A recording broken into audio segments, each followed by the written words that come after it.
More food does make your people grow a little faster, so I'm going to be quite happy. I'm going to start with a hydroponics farm on this food site already. I'll probably end up building a mine here later, but it's not necessarily rushed. So I'm going to start that way. Normally at this point, if I were Warp, I would definitely build another science ship. And I was saying that normally in a hyperspace network, I may not build a science ship because most likely we will be limited in our expansion or exploration that we can do because of space monsters, and I'd rather spend it on a bigger fleet. But I think with this setup, I actually think we do have a lot to survey. So I'm going to go ahead and start with another science ship right away. Like that. Another Farpoke class science ship. Enslaved people, thank you very much. Right now, if we look at our people, our happiness is at 82%, which gives us a plus 10% boost to all our production right now. Hey, Terzer, thank you very much for the resub. However, because we don't have a slave, we've got a minus 10% penalty to all of our production. So, slave farmers operate at normal rate. Slave scientists and moneymakers suck. You don't want slaves doing that. But they're especially good at mining. So right over here, this population here, congratulations, you are going to be enslaved. We could also enslave all space dwarves in one go, but we'll just have one. So this person being enslaved, their happiness doesn't matter anymore. It won't. It needs a tick, probably. And everyone else should no longer have the thing. Let me just run it for a day here. I might have been lying to you, but I'm pretty sure. Slave happiness. There we go. See? So now they've lost that 10% happiness boost, because happiness doesn't matter for slaves. But because they're enslaved, they work 20% harder in the mines. And everyone else has lost the decadent penalty. So instantly, everything's a hell of a lot better. I like the whoop-paw sound. The purge sound is also really good. Not that I've tested that at all. That would be terrible. You always have a faction for your slaves. They show up instantly, but they are definitely not in a situation to start any sort of uprising at this point, I don't think. There's a chance to gain more support. Well, I think everyone... I think all slaves are automatically support this faction, so I think it's always going to be at 100%. But they don't really do anything right now. Maybe if you've got more, they can start doing stuff. Never really dealt with it so far, so we'll see how it goes. All right, let me unpause, and let's give Wiz and Knorr a bit of a phone call over here.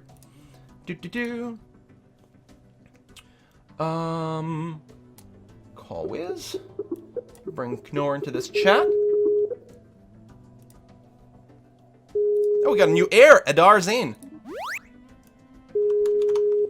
Bum, bum, bum, bum, bum. Construction ship's still idle. We're just waiting to find something we can mine. Hello. Hello. Oh, hey, Knorr, how's it going? Oh, that was well timed, Martin. Yep. Oh, Same both of time. you are in here. Excellent. Yeah, we just spoke over each other. All right, invading more streams.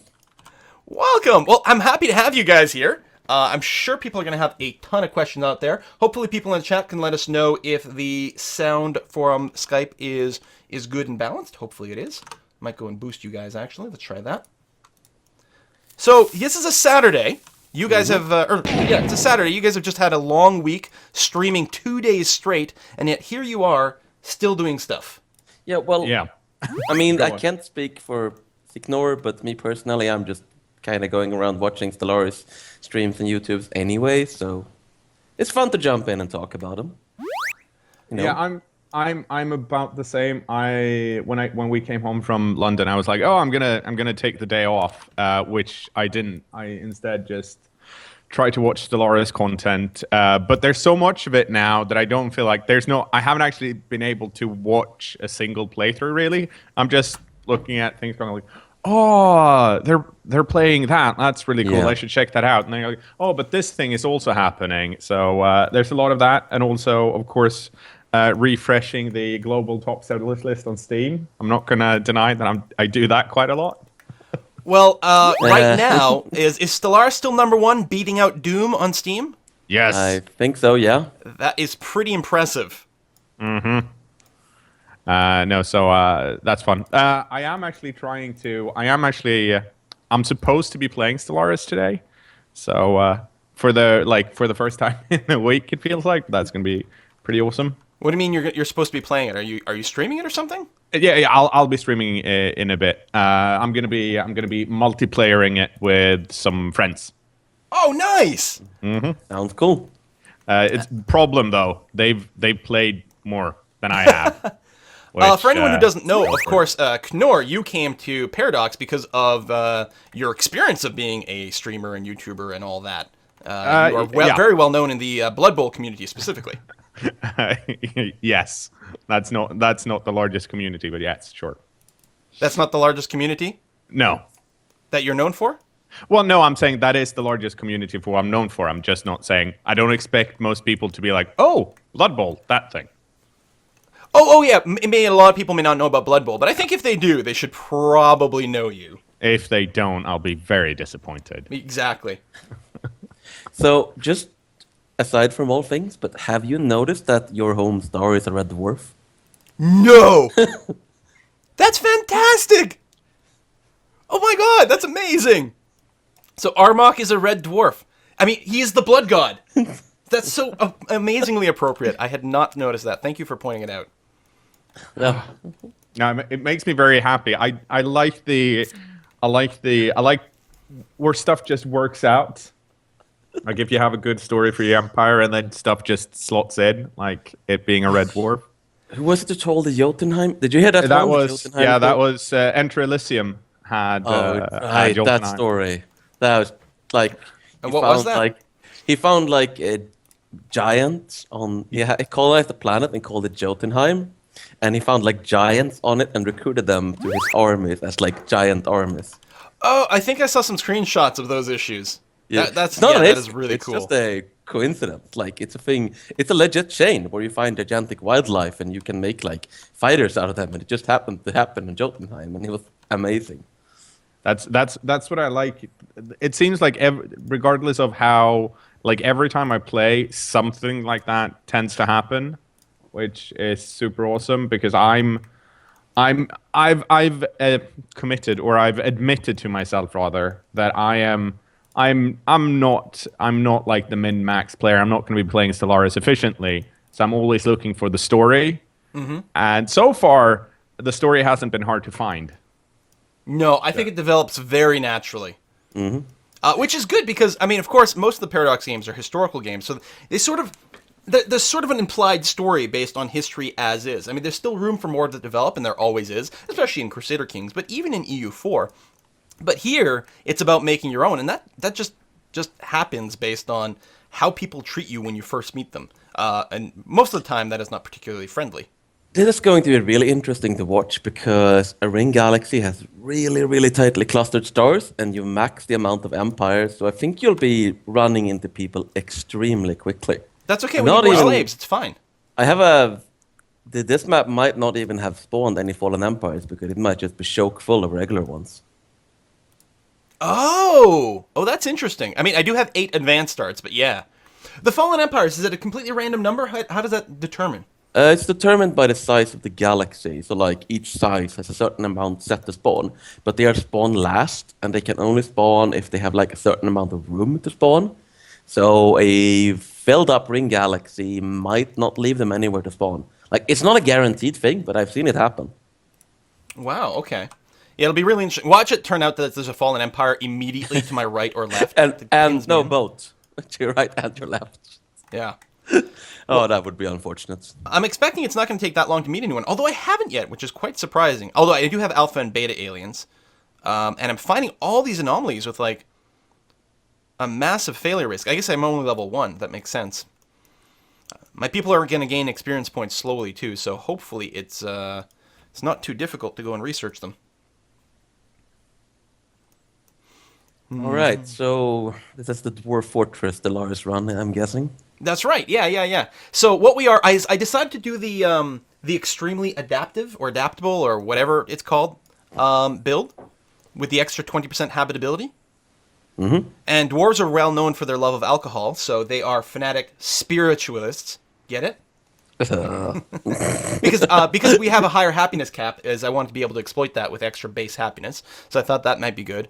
And we're decadent because Divine Mandate, we ended up picking that. That gives you the extra tolerance. And these slaves in Dwarf Fortress are more than willing to do whatever you decide to tell them to do. So they're collectivists. And all that resulted in 100% slavery acceptance. So I thought that might work out pretty well. So we're going to go around, find some more slaves for Armok to work in our mines.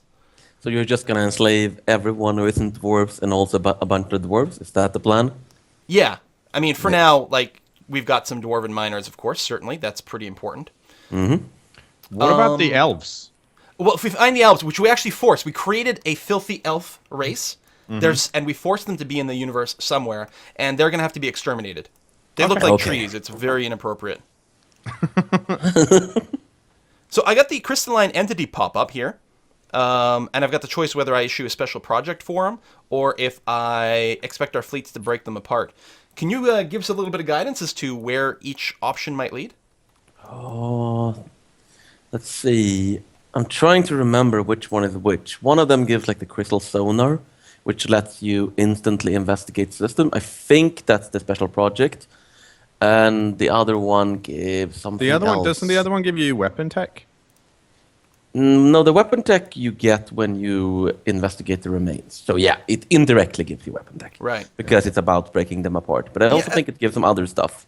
I've had the sonar one. It's interesting. I don't know if I care about it as much. I think I'm going to try the second one because I don't know. Yeah, if I have more importantly, what do dwarves do when they encounter crystals? we smash them. Yeah, Yes, you you're mine right. them. Mine those crystals. Absolutely right. That's an excellent point. Oh, I've got some energy in my home system. Yes. Look at this. Greener 79 is 4 energy in one spot. How amazing is that? So nice. Yeah, because usually you find energy in like packs of 2. So I've got to save up a few more minerals. I've got almost enough. I just sent my construction ship out to do a mining station anyway, so that's You're good. right. And my home world is all done. You feel like your hyperspace layout is a little unfortunate in your home borders. You think so? Yeah, if you zoom out, you can see there's actually a whole like bit there that isn't connected to rest, except no, like the 2 systems to your left. Oh yeah, the left, I sort of have to take a longer way around. That is absolutely true. But it's not too bad. Not too bad, I agree. Now, right now, I can still investigate all aliens simultaneously. That's something that's going to change, right? We'll that's fix not it intended, is sooner or it? later. It won't be fixed for tomorrow, so Yeah.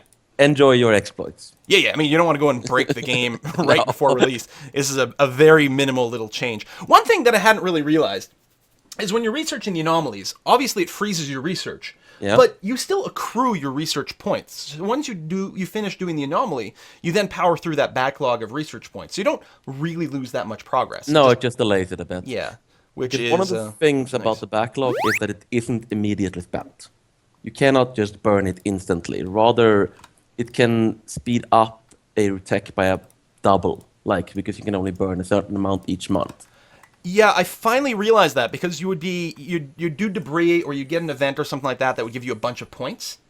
And I'm like, why didn't it instantly complete this tech that I was nearly done? And then finally some people pointed out in the chat that, yeah, you just burn points at double the normal rate if you have a backlog. Indeed. Oh, a fight. Oh my god, this system. No, run, you. No, you're not supposed to be engaging. Arrgh. Retreat. Retreat. Oh my god, there's so many. Are these all mining drones?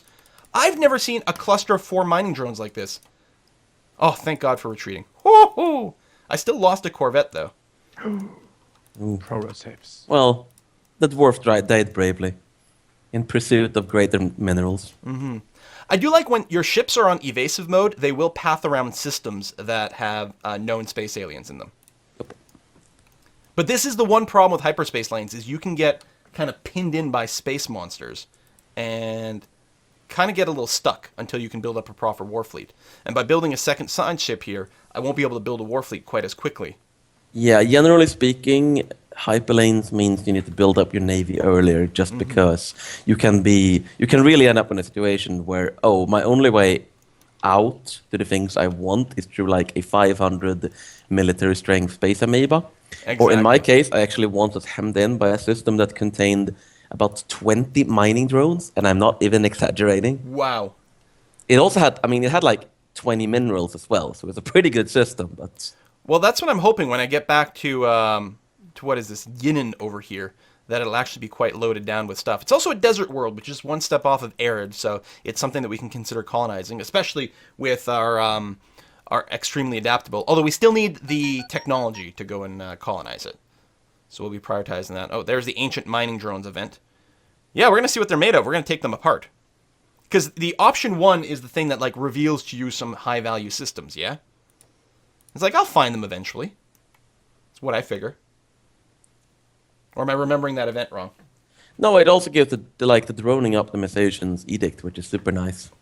Oh, that is true. Oh, yeah. That's actually my main reason for establishing the listening post. But, you know, I feel like the appropriate thing for the Space Dwarfs is just to take everything apart.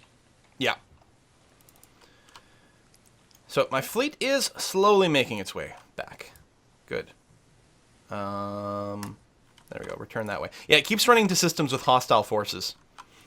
Although, I guess... Okay, I really should just put you on passive. What I kind of want is, like, a passive variant.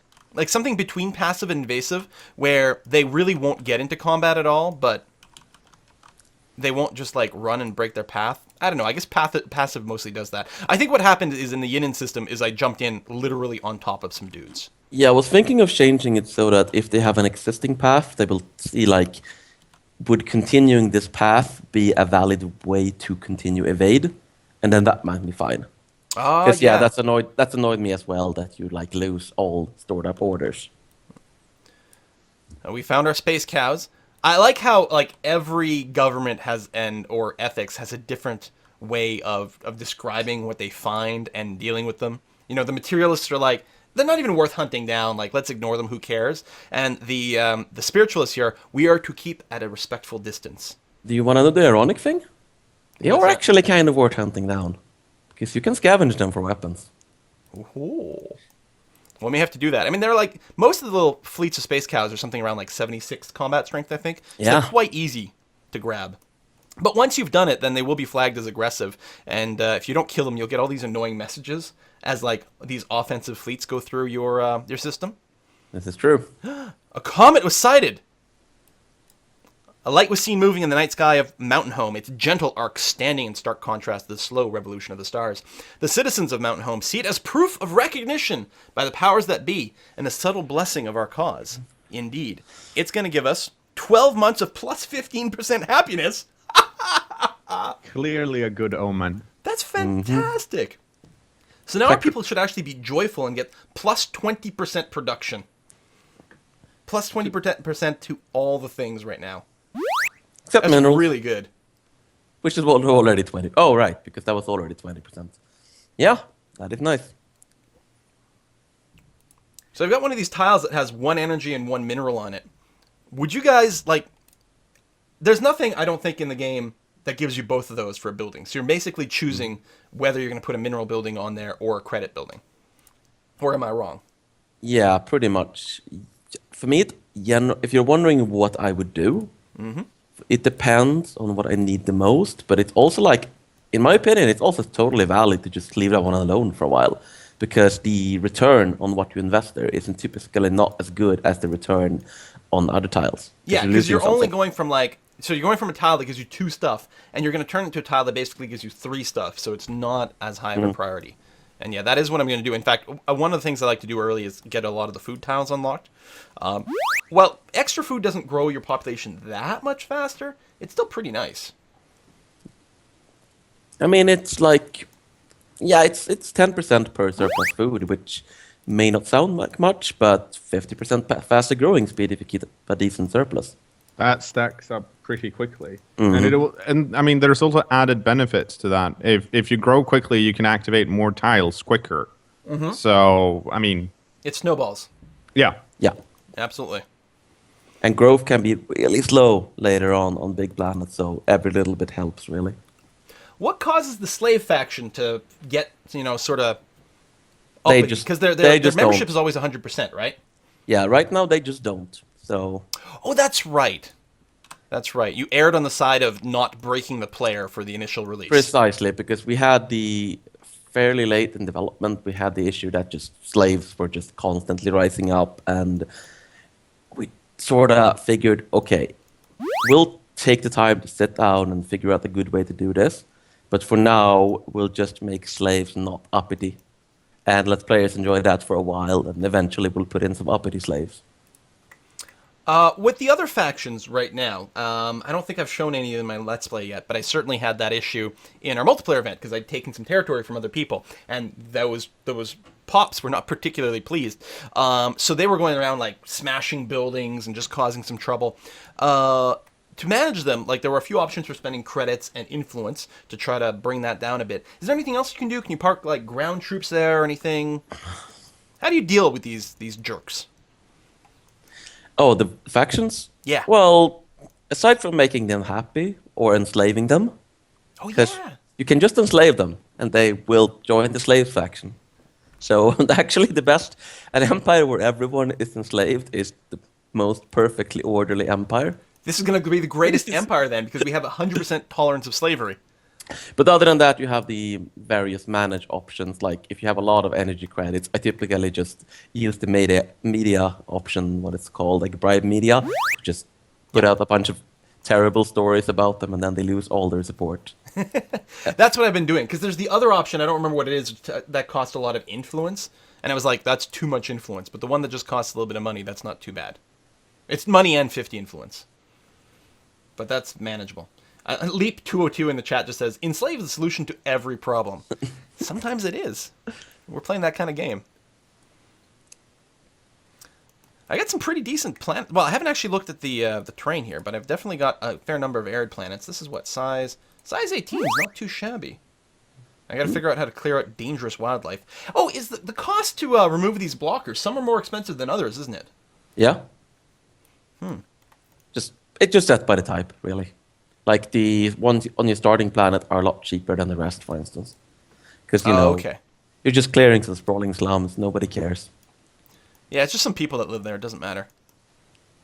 I feel like you should be able to do like a thing where you clear 3 sprawling slums and it turn into a pop. Like you shake out the people that are still around and you go like, go stand in that garden over there. And then you have like a proper pop. But They should turn into a free construction ship because you're sending them off world. Just getting rid of them. exactly. Go Maybe a colonize small somewhere, be chance. useful. Maybe a small chance when you clear an industrial wasteland that you get a mutant pop. Exactly. See, I don't understand why I'm the streaming fantastic. producer here. Clearly, I should be working in game dev.